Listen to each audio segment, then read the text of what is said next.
We have got some super cute charms that we're going to use today, but we're actually going to be using them on toes. So I've already gone through and done her basic gel polish on her toes.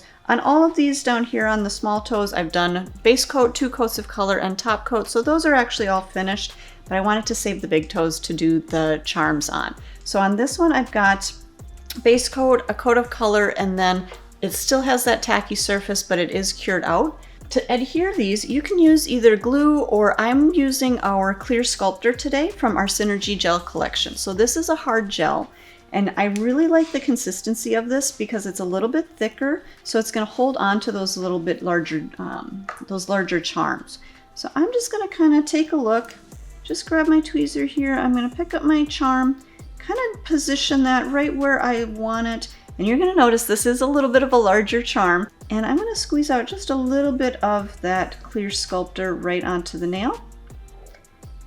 And I'm also going to grab a couple of different brushes from our brush kit. I'm going to grab my liner brush and then also maybe just our little art brush. Okay, so I like to have those brushes handy just in case if I have a little too much of that gel, I can use this one to kind of remove that or kind of move it around to secure that little charm on there. So we're going to pick this up, and then I'm just going to set that right down into that little bit of gel. And then again, if I need to, I can move it and adjust it, but I'm going to kind of use this brush to kind of smooth out a little bit of that gel. Anything that kind of squeezed out underneath, I'm just going to kind of smooth that out under there and position my charm right where I want it. Grab a wipe, clean out my brush if I need to. So again, just kind of coming around the edges of our charm, smoothing any of that gel out, and just repositioning anything that I want. I'm going to kind of take a look from a little ways back. I always kind of like to just kind of sit up a little bit straighter so that I have a little bit of a view from a little farther away, because sometimes when you're working right up close like that, you may not notice the positioning. It may look a little bit off once you actually kind of get away from it a little bit. So I'm going to kind of sit back a little bit and then make some adjustments, and we'll go ahead and cure this in the light. Now, before she just puts her foot right into the light, what I'm going to do so that she doesn't bump that charm is I'm actually going to take out that base plate of our light. I'm going to set that down onto my little pedestal here, and then I can place the light right on top of that nail. We're going to cure that for about 60 seconds. And we're going to work on our other foot here. All right, so let's grab our charms for our second toe. So again, on this one, I'm going to kind of take a look, and I think I want to use some of the peach heart or the peach flowers, those roses. Create a little cluster of roses on her nail here. And again, at this point, the nail does have a little bit of that tacky surface from her gel polish.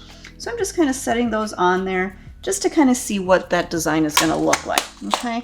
And that way I kind of know where to position my gel when I adhere those. Okay, so again, I'm going to start with that first big one and just put a little dollop right in the center there. And we're going to start with that white rose and the stones. This way I kind of have my center position, and it'll be right in the middle. Then I can place my other ones right around there. And then a little bit right down below. Okay, let's kind of tuck this right up in there. And move that rose a little bit more. Make a little more space for our other charm. Okay.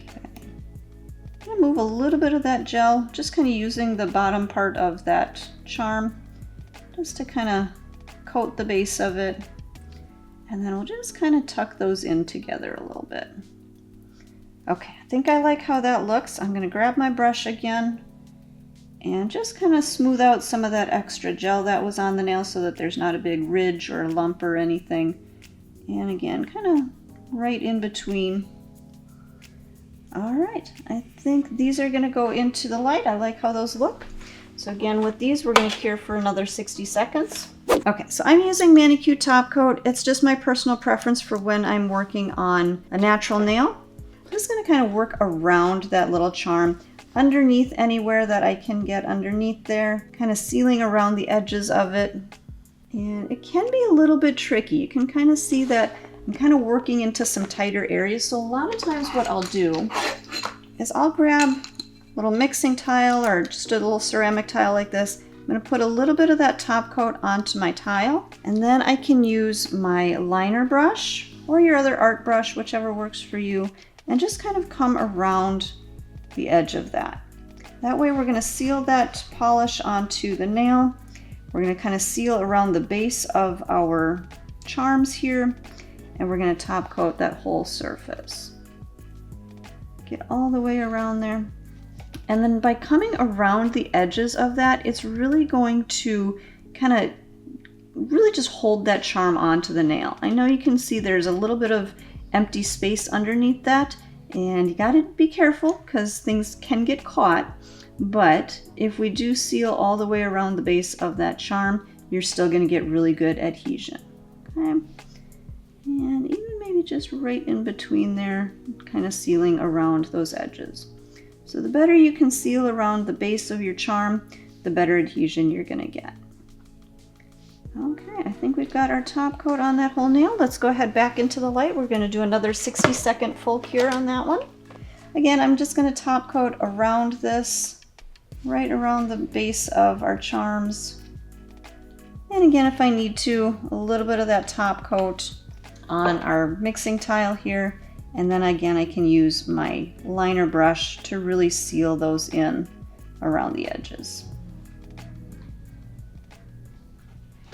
Again, kind of tucking right in between each of those little petals, kind of around the base here, underneath. Again, just making sure to cap that whole entire nail. Anywhere that gel polish is, just kind of tuck right in there. Making sure everything is sealed. And then once we have that set, we can go ahead and get it into the light. And again, we'll cure this one for a full 60 seconds. Okay, so once our top coat has cured, because I used the ManiQ Top Coat, I am going to use one of our nail wipes and a little bit of our ManiQ Cleanse to remove that tacky surface. Now, when you're working over just a regular polished nail like these, it's nice and easy to cleanse those. When you do have that charm that you're working around, I usually like to just kind of give that wipe a little bit of a fold. This way I can kind of get underneath and around anywhere that we had that top coat. Just kind of tuck underneath there. And really get in, make sure that you get that cleaned off. Get all of that tacky surface cleaned off of there. And then your toes are good to go. So let's take our toe separators out, finish with a little bit of our rose oil, and usually by the time you're done with the cleansing and then the oil, the other foot will be cured and ready to go. And same thing, we'll use a little bit of our ManiQ cleanse off that tacky surface, and again around each of those charms, getting in between there, getting any last little bits of that tacky surface removed. And again, finishing with a little bit of the rose oil. So hopefully these charms give you a little bit more fun to add to your pedicures and to your gel toe services, and just adds a little bit more sparkle to your toes.